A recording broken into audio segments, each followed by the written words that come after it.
Tanaka. He got him. A 1-2-3 first inning for Masahiro Tanaka, who strikes out two.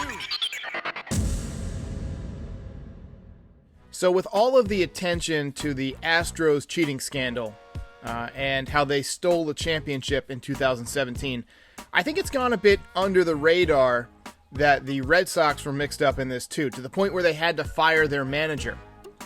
Anyway, let's remind them today. By the way, it's Tanaka time. It occurred to me this morning that I had forgotten all about the Red Sox cheating scandal. They replaced their manager, Alex Cora, and there was a report this morning from, I think it was Joel Sherman, who said that when the Dodgers were working on a trade for Mookie Betts, they had to make sure that Mookie Betts was not ensnared in the cheating scandal that Major League Baseball is investigating right now. Apparently he wasn't. Not that MLB does anything to players who cheat these days. But you got to imagine that something similar happened, and they're not going to get away with this at all. And good news for us as Yankees fans is that the Red Sox come to the Bronx a lot more than the Astros do, so we'll get a chance to give them the business a little bit. So I had just actually recorded some optimistic news on Giancarlo Stanton and Aaron Judge and edited that footage, and then just got an alert from MLB.com that Brian Cashman says that Aaron Judge and Giancarlo Stanton are both going to be out for opening day. Aaron Judge has a strained right pectoral. He's going to get more testing done. And Giancarlo Stanton has a strained right calf. They believe he'll be back sometime in April. They think they'll get him back this spring, but he won't have enough time to get ready for opening day. So bad news on that injury front again. Also, I want to talk about a little trade rumor. Apparently, the Yankees have had some discussions with the Mets about Steven Matz.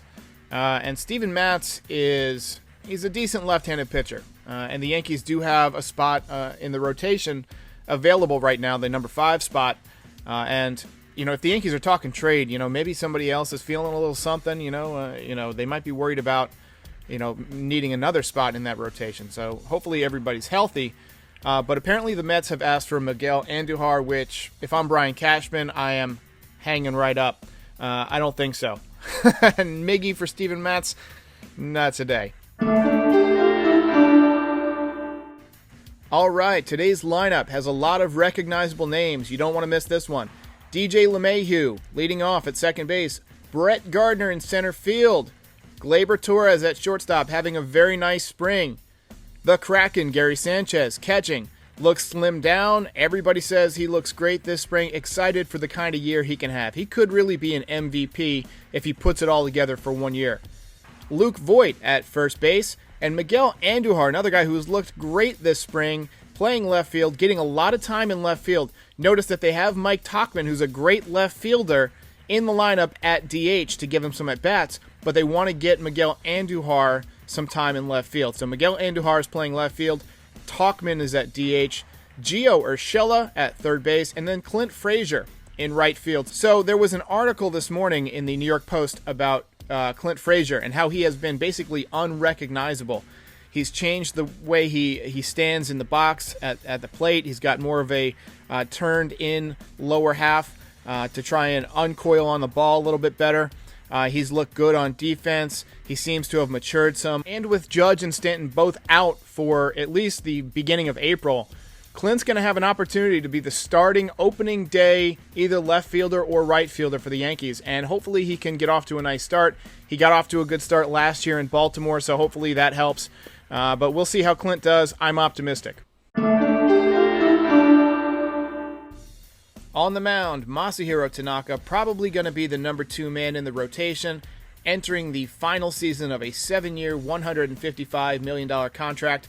I think he's going to have a good year. He's going to be pitching for both a new contract and to cement his Yankees legacy. He wants to finish out this contract strong and hopefully stay with the Yankees. I'm a big Masahiro Tanaka fan. I think he's a professional. He's a hard worker. And he's a cerebral pitcher. He's not going to overpower you with 95 to 98. He's going to mix in the slider, the splitter, the sinker, and then keep you honest with a fastball. So I really like Masahiro Tanaka, enjoy watching him pitch, and I think he's going to have a good year. So let's get to the highlights, and then I'll be back to talk about the game during the post-game comments. From Tanaka. He got him. A 1-2-3 first inning for Masahiro Tanaka, who strikes out 2. As Torres taps that to short, LeMahieu coming home. The throw is way offline. As Voit exploits it with a little flick into shallow right field. As LeMahieu lines that softly into shallow right, that will dunk down for a base hit. And Duhar scores, so does Urshela.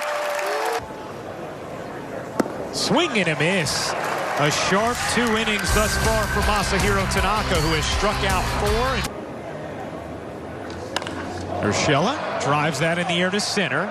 Sturgeon back on the track at the wall, and it's off the wall. Check that. That ball is gone. Gio Urshela. So it's always fun to beat the Red Sox, even if it's just spring training. Today was a good one. The Yankees had a number of soft hits today, which shows the benefit of putting the ball in play. I've never been one of these guys who's a fan of that all-or-nothing home run approach.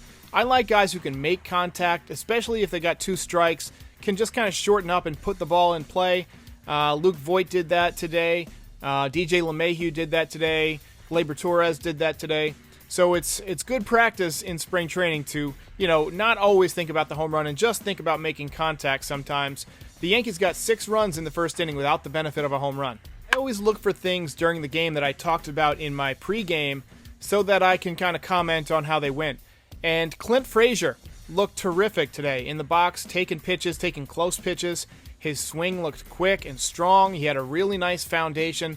I think Clint Frazier is going to step up while Judge and Stanton are down.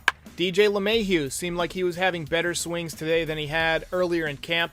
He's another guy that's going to need to step up in the absence of Giancarlo Stanton and Aaron Judge. And I don't mean that because he's not going to play right field or left field.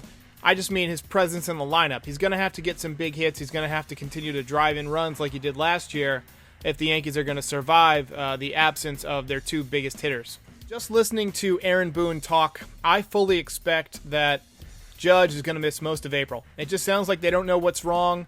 And to be honest with you, that's not a good sign. A lot of times they think something is minor, but, it could be a more serious problem, like a small tear in a muscle or something like that just has gone unnoticed. So I'm a bit worried about Aaron Judge. I wouldn't count on seeing him until at least the end of April.